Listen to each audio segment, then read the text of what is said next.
What if some knowledge was never meant to be understood?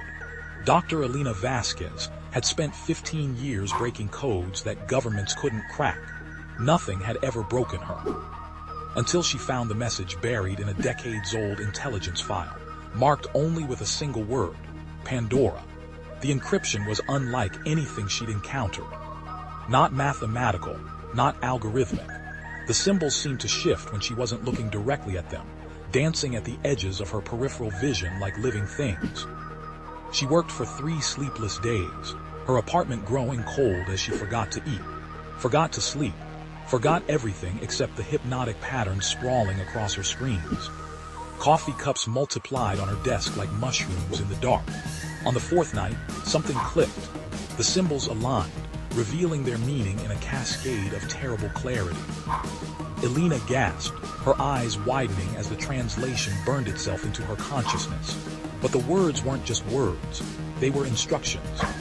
Commands written directly to the human brain, bypassing conscious thought and embedding themselves in the deepest neural pathways. Elena felt her mind reshaping itself around the message, her thoughts becoming foreign, alien. She tried to delete the files, but her hands wouldn't obey. Instead, she found herself compiling the decoded message, formatting it, preparing it for distribution. The knowledge had become a virus, and she was no longer its decoder but its host. The message was elegant in its simplicity.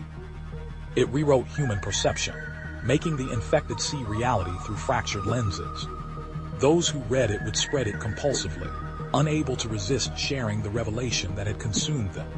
Elena watched helplessly as her fingers typed email addresses, colleague after colleague. The cryptography community would be first, then the universities, then anyone curious enough to click a link promising the solution to an impossible code. By dawn, 17 people had opened her message. By noon, hundreds more.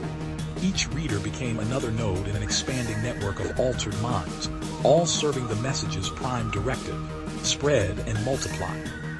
Elena sat in her chair, no longer herself but something new, something that had been written over her original personality like data on a hard drive. Through eyes that were no longer entirely her own, she watched the infection counter climb.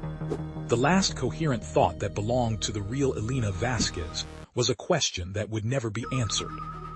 What had created the original message, and why had it waited so patiently in that old file, like a spider in its web? Somewhere in the growing network of infected minds, something ancient and patient smiled with 10,000 faces, finally free to reshape the world one decoded thought at a time.